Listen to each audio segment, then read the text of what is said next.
Speak this once at 11:11 and open the 500K door. Florence Scovel Shinn.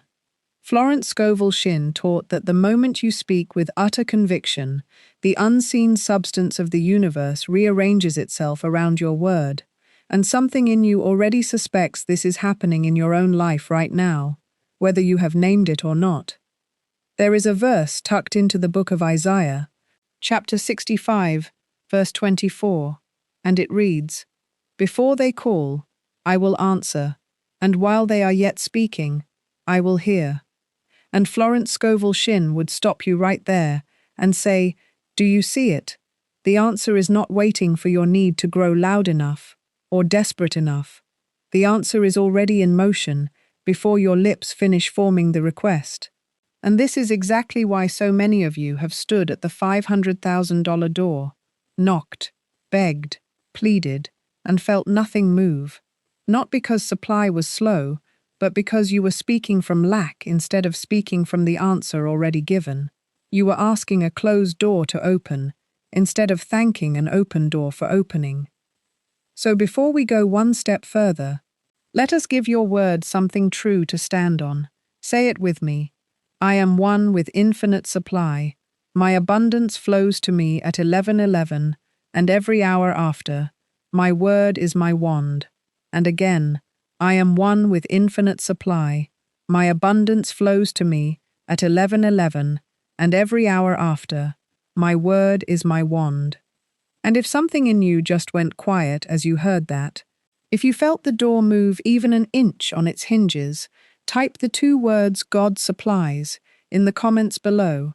Let it be your seal before we go any further into what actually opens this door. The first key is this. You stop speaking your lack out loud. Florence Scovel Shinn taught that the tongue is a wand, and every word you speak is a seed dropped into the rich soil of the subconscious. So when you stand in the kitchen and say, "I will never afford that," or "I am always broke around this time of month," you are not describing your life, you are legislating it. Picture a woman named Carol. She checks her banking app every single morning and sighs the same sigh, and says out loud, "There is never enough here," and then she wonders why there is never enough there. It is not that the money refuses to come, it is that her own mouth keeps closing the $500,000 door before supply can even reach the handle. And Carol is not alone in this. Most people speak their poverty a dozen times before lunch without ever noticing they are doing it. At the grocery store, when the total rings up higher than expected, they sigh, "This is outrageous." At the gas pump, they mutter, "This is bleeding me dry." In the car with a friend, they laugh and say, "Oh, I will never have money like that." Each sentence sounds harmless, almost like small talk. But Florence Scovel Shinn taught that the subconscious does not know the difference between a joke and a decree. It simply takes dictation. So this week, every time you feel the old sentence rising in your throat, the poverty sentence, catch it before it lands, and replace it with something Florence would call a word of power. Something like, "Supply is flowing to me now. Do this once and you have started.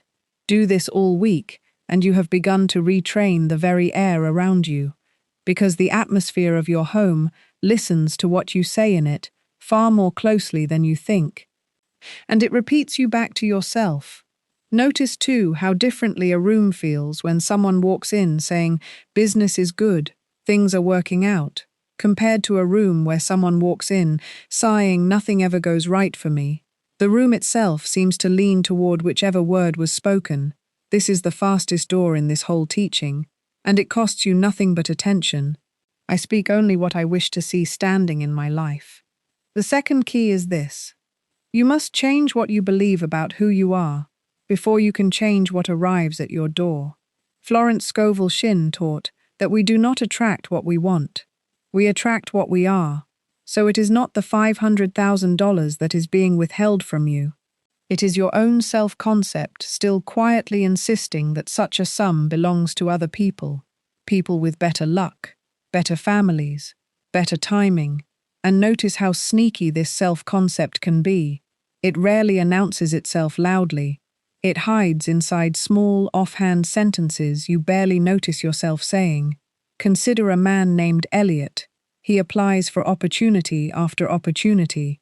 Always qualified, always passed over, and every single time he says the same private line to himself, "Of course it went to someone else. That is just how it goes for me." And Florence would ask him gently, "Elliot, who told you that? And whoever told you that, why are you still obeying them?" Notice, too, that Elliot never once blamed the economy or the interviewer. His real belief was not about circumstances at all. It was a quiet verdict about his own worth, and that verdict, spoken silently 1,000 times, became the very ceiling keeping his door shut. This is true for a woman named Renee as well. She would look at a beautiful home and immediately think, "That is not for people like us." And she said it so gently, so casually, that she never noticed she was legislating her own future with every glance. This week, notice the sentence you carry about your own worth, the one under the surface, the one that finishes the phrase, "People like me never," and instead practice saying, "I am the kind of person to whom $500,000 flows easily and naturally." Say it while you brush your teeth. Say it while you drive. Not as wishful thinking, but as a quiet correction of the record. Because it is not the world deciding your ceiling. It is not luck deciding your ceiling. It is the self-concept deciding the ceiling. And the self-concept can be revised, the same way you would revise a sentence in a letter, crossed out gently, rewritten with a steadier hand, and once it is rewritten enough times, the outer world simply catches up to the new draft, because the outer world was only ever quoting you back to yourself. I revise who I believe myself to be, and my circumstances follow. The third key is this. You release the how. Florence Scovel Shinn taught that man's own thoughts of lack and limitation are the only thing that ever binds him. And that infinite intelligence always knows the way, even when you cannot see it yet. So much of your prayer for the $500,000 door has secretly been prayer, plus a demand for the blueprint. You have said, "I will believe it when I can see exactly how it happens." And Florence would say that this is asking to see the whole staircase before you are willing to place your foot on the first step. It is not that faith requires no steps. It is that faith takes the step it can see and trusts the rest of the staircase to appear exactly when the foot needs it. Think of a woman named Priya. She wanted to leave a job that drained her, but she refused to believe it was possible until she could map the entire path from here to there. Salary, timeline, replacement income, every detail, and because the full map never appeared all at once, she stayed frozen for 3 more years, gripping so tightly to the need for a plan that she could not feel the door already standing open a few steps ahead of her, when finally she let go of needing the how and simply declared it settled in her mind. The way opened within months, not because magic replaced logic, but because her own gripping hands had been the obstacle keeping the door pressed shut. Notice this too. The how you keep demanding is almost always built from your past, from what has worked before, from what seems reasonable given your history. But the $500,000 you are asking for does not have to arrive by any road you have already traveled. It may come by a door you have never once considered, a stranger's phone call, an old idea suddenly finding its season, a door quietly opening while you were busy trusting instead of calculating. Pause for a moment now and pick one real worry you are still holding on to, only because you cannot see how it resolves, and simply set it down, not forever, just for tonight. This week practice saying, "The way is made known to me now," and then stop interrogating it. Let the intelligence that runs the seasons and moves the tides handle the details of your $500,000. Your task was never to build the road, only to walk toward the door with steady faith. I release the how, and I trust the way. The fourth key is this, and it is the one most people rush past. You must speak your word once, with finality, and then let it rest. Florence Scovel Shinn taught that the spoken word carries its full power in the moment it is uttered in complete faith, and that repeating it anxiously, over and over, out of fear that it did not land, actually undoes the very thing you are trying to build. This is why the timing of 11:11 matters so much to so many who have walked this path, not because the numbers themselves are magic, but because that small pause in the day, that quiet doubling of the hour, has a way of interrupting the noise of ordinary thought, long enough for one clean, deliberate word to be spoken and truly meant. Think of it like a stone dropped into still water. One stone, dropped with intention, sends a ring outward that reaches every edge of the pond on its own. You do not need to throw a second stone to help the first one travel further, and yet this is exactly what most people do with their prayers. They speak the request for the $500,000 door once in faith, and then, an hour later, doubt creeps in, and they speak it again, this time from anxiety, and by evening they have spoken it a third time, from desperation, and each new utterance is not reinforcing the first, it is contradicting it. It is telling the universe, I am not sure my last word held, so here is another, weaker one behind it. Florence Scovel Shinn called this scattering your word, and she taught that a single decree spoken from settled conviction outweighs 100 spoken from anxious repetition. It is not the loudness of the word that moves supply, it is the stillness behind it once it has been spoken. Consider it this way. A telegram sent with a trembling hand still arrives whole. The trembling does not travel with it down the wire. But a person who keeps resending the same telegram every hour because they cannot believe the first one was received is not adding certainty. They are broadcasting their own doubt into the very airwaves they hoped would carry their faith. This is precisely what happens when you whisper your claim again and again throughout the day. You are not strengthening the signal. You are announcing to your own subconscious that the first signal was weak, and the subconscious, ever obedient, believes whichever message you insist on the loudest. So here is the practice. At 11:11, whether it finds you at your desk, in traffic, or standing at the sink, you speak your claim once, slowly, deliberately, out loud if you can, silently if you must. Something like, my $500,000 door is open now. And then, this is the discipline. You let it go. You do not check on it. You do not re-speak it to make sure. You treat it the way you would treat a letter you have already mailed, sealed, addressed, and dropped into the box. Walking back, to check whether the letter is still sitting in the box, does not make the letter travel faster. It only tells you that you do not yet trust the postal system, and the postal system, in this teaching, is the law itself, the law that has never once failed to deliver what was sent in faith. Consider a woman named Renata. She spoke her word once at 11:11, clean and certain, and then, out of old habit, found herself whispering it again at noon, again at 3, again before bed. Each time a little more frantic than the last, and 3 weeks later she said, "Nothing is working," and Florence would have told her gently, "Dear one, nothing is working because you keep interrupting the one word that already was." Now picture a second woman. Her name is Bethany, and she faced the very same longing for the very same door, but she made one different choice. She spoke her claim once at 11:11, felt the small shake of doubt rise in her chest an hour later, exactly the way Renata did, and instead of speaking the claim again to soothe that shake, she simply said to herself, "I already spoke," and turned her attention back to her work. She did this for 11 days, not because the doubt vanished. Doubt rarely vanishes on command, but because she refused to let the doubt borrow her mouth, and on the 12th day the door moved, not because she finally believed hard enough, but because she finally stopped undoing what she had already rightly spoken.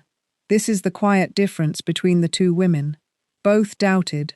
Only one kept her word intact. So this week, choose one claim, just one, and speak it once at 11:11 with your whole chest, and then busy your hands with something else. Wash the dishes, take the walk, answer the emails.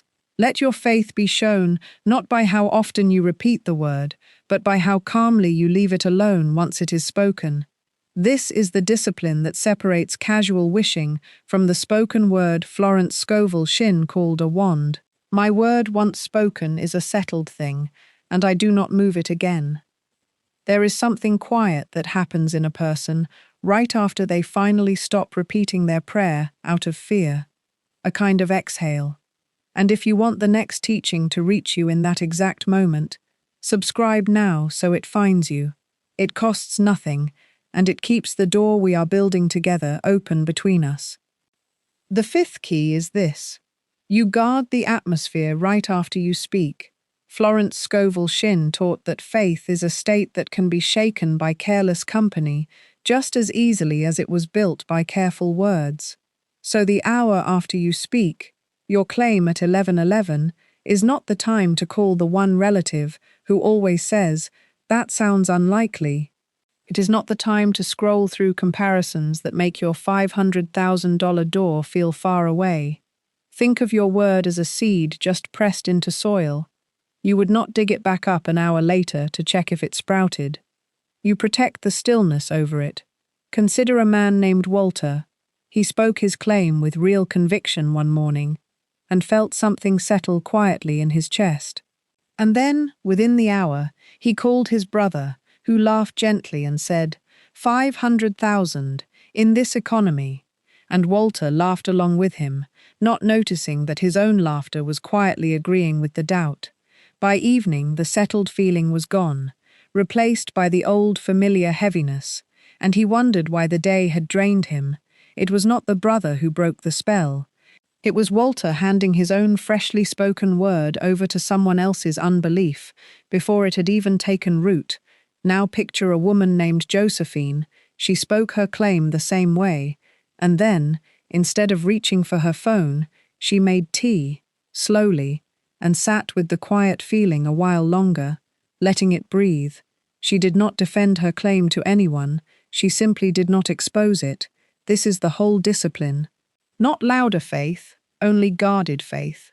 This week, after you speak your decree, choose 15 quiet minutes where you feed the feeling of it being already true, and starve every voice, including your own worried one, that would come to disturb it. Treat that quarter hour the way a gardener treats a seedling still too tender for wind. I protect the ground my word has just been planted in. The sixth key is this: you become a doorway for supply to move through, not a locked vault. Florence Scovel Shinn taught that many people block their own abundance by clutching everything they already have too tightly, afraid that giving anything away, money, time, praise, kindness, will leave them with less. But she taught that supply is a river, and rivers dry up wherever they are dammed, not wherever they flow, and this is worth sitting with for a moment, because a dam does not protect the water, it only stops the water. It turns a living current into a still, stagnant pool, and stagnant water is exactly what fear produces in a life. Think of a man named Devon. He wanted the $500,000 door to open, yet he flinched every time a tip was suggested. Every time a friend needed help, every time generosity asked anything of him, he kept a tight fist around every dollar as though the universe were keeping score against him, and he was, without meaning to, teaching his own subconscious that money was scarce and must be guarded like the last of something. And the subconscious, ever obedient, kept sending him scarcity right back.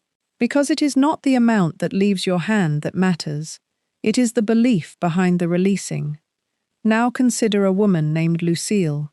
She was not unkind, but she was careful in a way that had quietly hardened into fear. She saved every coupon, questioned every gift, and felt a small tightening in her chest whenever a collection plate or a friend's request came near her. One autumn she decided, almost as an experiment, to give one unplanned kindness a week, a coffee bought for a stranger, an unasked-for compliment, a little extra left for a server who seemed tired. Nothing dramatic, and within a season she noticed something curious.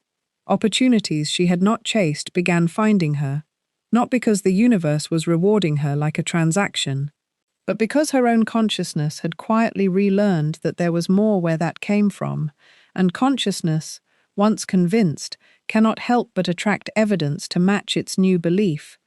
Florence taught that giving with joy and without fear is one of the fastest ways to convince your own consciousness that supply is endless. So this week, practice one act of easy, cheerful giving, a generous tip, a genuine compliment spoken freely, a small, unexpected kindness that costs you something real. And as you give it, say inwardly, I give freely because supply is endless. Watch how differently that feels from giving out of guilt or obligation. Guilt giving still whispers lack. Joyful giving declares abundance. It is not the giving that opens the door. It is the belief that there is more where that came from. And every time you act on that belief, you are literally rehearsing abundance instead of rehearsing lack. This becomes a discipline, not a one-time performance, because the subconscious believes what is repeated far more than what is declared once. So give again next week, and the week after, small amounts, real feeling, until generosity becomes your natural state rather than an occasional exception. And slowly you will notice the tight grip in your chest loosening, the same grip that once dammed your own river, now open enough to let it move freely again. I release freely, because I am never depleted. The seventh key is this, and it is the deepest one. So let us walk through it slowly, in pieces. Take your time here, because this is the key the other 8 have all been quietly leading you toward. First, consider that the $500,000 door was never a door made of wood or hinges at all. Florence Scovel Shinn taught that every visible condition is simply the shadow cast by an invisible state of consciousness. So the door you are trying to open on the outside has already opened or already stayed shut on the inside long before you ever noticed the outer result. This is why 2 people can face the exact same opportunity, the same job offer, the same inheritance, the same business deal, and one receives it easily while the other watches it slip through their fingers. The difference was never the opportunity, the difference was the state each person carried into the room. One carried certainty, the other carried a flinch, and the opportunity, being neutral, being nothing more than a mirror, simply reflected back whichever state stood closest to it. This is the part most people never examine. They keep rearranging the outer facts. The resume, the pitch, the timing, the numbers, when the entire drama was being written from a script sitting quietly inside them the whole time. Second, consider what Florence called the death of the old self, and let us be plain about what this means, because it can sound frightening if misunderstood. It does not mean anything about your body or your years. It means the false self, the anxious self, the small scarcity-haunted self that has been running your life and whispering that there is never enough.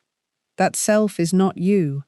It was only ever a costume, borrowed so long ago you forgot you were wearing it, and it is being asked to dissolve, so the true self underneath it, the one made of quiet confidence and steady faith, can finally be seen and finally act. This is a mercy, not a loss. Nothing true about you is being taken away. Only something false is being set down. Think of a woman named Marguerite. For years she introduced herself, even in her own private thoughts, as someone who struggles with money. That introduction was the costume, and one evening, exhausted from carrying it, she simply stopped saying it. She let that old identity fall away, the way a coat falls from tired shoulders after a long day. And underneath it, she found a version of herself who had been waiting quietly the entire time, calm, capable, already worthy of the door she had been knocking on for years. This is the death Florence spoke of, not an ending of a person, but an ending of a disguise. And the moment the disguise falls, the door on the outside has no choice but to begin moving to match what is now standing in front of it. Third, consider the hour-by-hour texture of an ordinary day lived from this old costume versus a day lived from the true self. Picture the old way.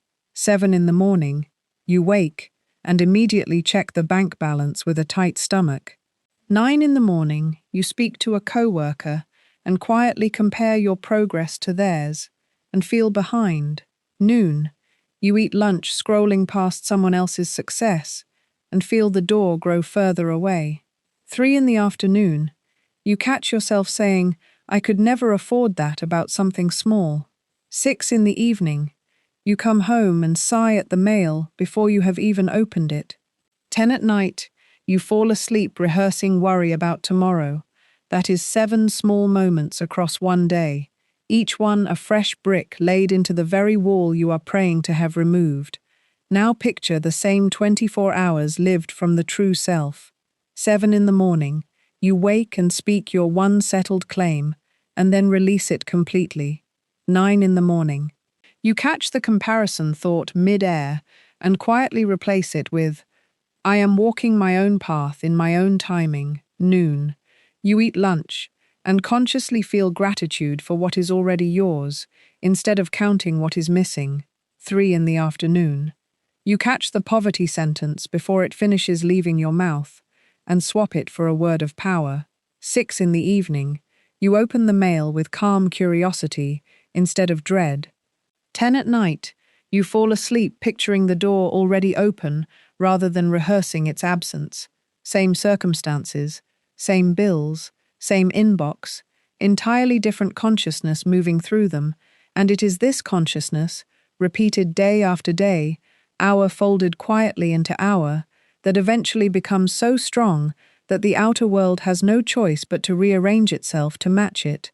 Because the outer world, Florence taught, is only ever a mirror, and a mirror cannot argue with what stands in front of it. It can only reflect. Fourth, consider that this death of the old scarcity self is not a single dramatic moment, but a series of small, quiet lettings go. You do not have to tear the costume off all at once, in one great heroic gesture. You simply stop reaching for it tomorrow morning, and then the next morning, and the next, one waking at a time, until one day, without ceremony, you realize you have not put it on in weeks, and standing there without it, lighter than you have felt in years, you finally recognize the person Florence Scovel Shinn always insisted was underneath the whole time, the one already worthy, already whole, already standing on the other side of the $500,000 door, waiting only for you to stop dressing as someone smaller than you actually are. Fifth, and consider this last, the reason so many doors stay shut for so long is not punishment, it is simply timing. The outer world always needs a little while to catch up to a consciousness that has genuinely changed. The way a room stays warm for a time after the fire has already gone out, or the way a room slowly warms after the fire has already been lit, even before you feel the heat yourself. So if the door has not visibly swung open yet, this is not proof that the old costume was true. It is only proof that the mirror has not finished catching up to the new person standing in front of it. Keep standing there, steady, unhurried, already changed on the inside, and let the reflection do what reflections always eventually do. I let the old fearful self dissolve gently, and I welcome the true one home. The 8th key is this. You act today exactly as the version of you who already has the $500,000 would act, not recklessly, not by spending what has not arrived, but by carrying yourself with the same unhurried dignity. Florence Scovel Shinn taught that we must act the part, that the outer behavior is itself a form of the spoken word, a decree made with the body instead of the mouth. And this matters more than most people realize, because your body is speaking all day long, whether your mouth is open or closed. The way you carry your shoulders into a room, the way you hesitate before opening an envelope, the way you rush and grab and brace, all of it is language, and the subconscious reads that language far more literally than it reads your polite little morning affirmation. So if you speak abundance at 11:11 and then spend the rest of the day flinching at every price tag, gripping the steering wheel, apologizing for existing in line at the store, you have quietly taken back with your body everything your word just gave away. Think of a man named Oscar. He wanted this door to open, yet every evening he came home and spoke and moved like a man bracing for bad news, shoulders tight, voice clipped, treating every bill like a threat that had personally come looking for him. One week he decided, simply as an experiment, to move through his evenings the way a calm, provided-for man might move, unhurried at dinner, generous in conversation, steady in his walk from the car to the door. Nothing about his bank account changed that week, but something about the room he lived in changed. His wife noticed it first. She said he seemed lighter, and within a month, opportunities that had been circling at a distance suddenly felt comfortable enough to land.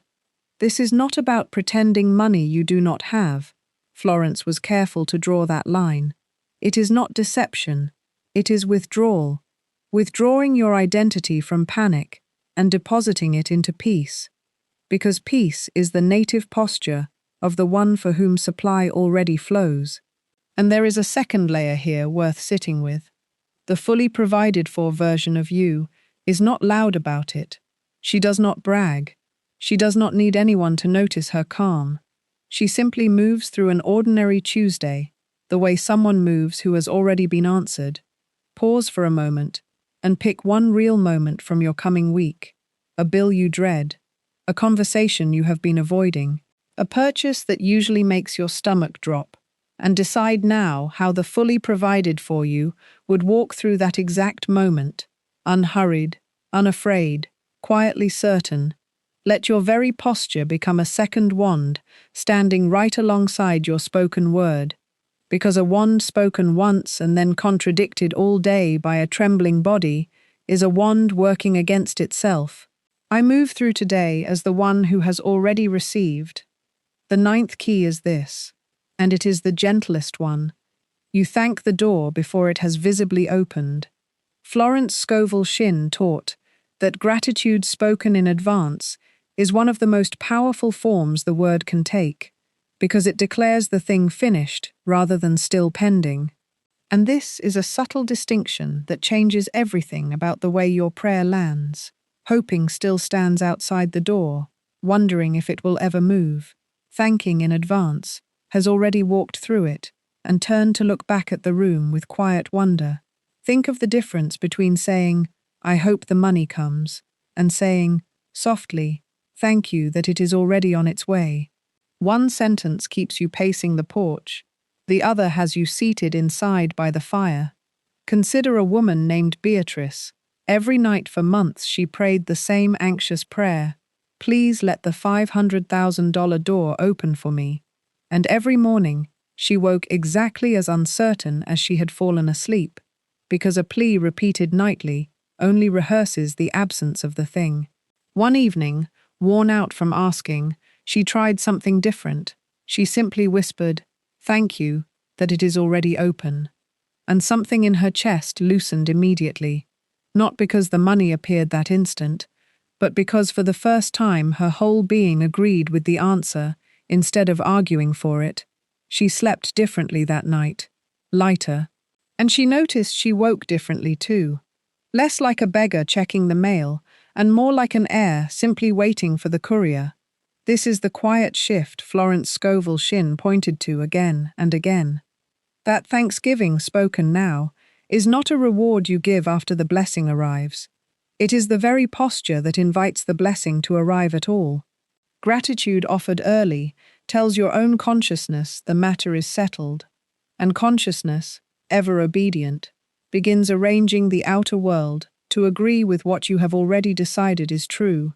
So this week, before you fall asleep, and again the moment you wake, whisper one honest thank you for the $500,000 door, as though it has already swung open behind you. Let it be soft, let it be certain, Let it be the last thing your mind touches before rest, and the first thing it touches upon waking, not a wish sent out into the dark, but a quiet acknowledgement of a thing already accomplished. I give thanks now for the door already open before me. Here is the whole picture. It is not that supply is scarce. It is that the word describing it has been careless. It is not that your worth is undecided. It is that your self-concept has been outdated. It is not that the how is missing. It is that your grip has been too tight to let the way appear. It is not that repeating your prayer proves your faith. It is that one settled word outweighs 100 anxious ones. It is not that giving empties you. It is that giving proves to your own consciousness there is more. It is not a death of who you are. It is a death of who you were pretending to be. It is not your circumstances that must change first. It is your daily posture that leads the way, and it is not hoping that opens the $500,000 door. It is thanking, spoken now, as though you are already standing inside the room. 9 keys, and yet only ever one recognition turning them all. That the door was never out there waiting on the world. It was in here, waiting on your word. And if you want a steady hand to keep walking this with you, that is exactly what the Overflow Covenant was built for. A simple daily companion of Florence Scovel Shinn's teachings, gentle prompts, decrees, and reminders to keep your word working long after this video ends. It is available now for $37, fully covered by a 30-day guarantee, so there is no risk in trying it, only the ordinary risk of letting your word rest and grow. You will find the link in the description below, and if it calls to you, let it be one more door you walk through in faith, rather than hesitation.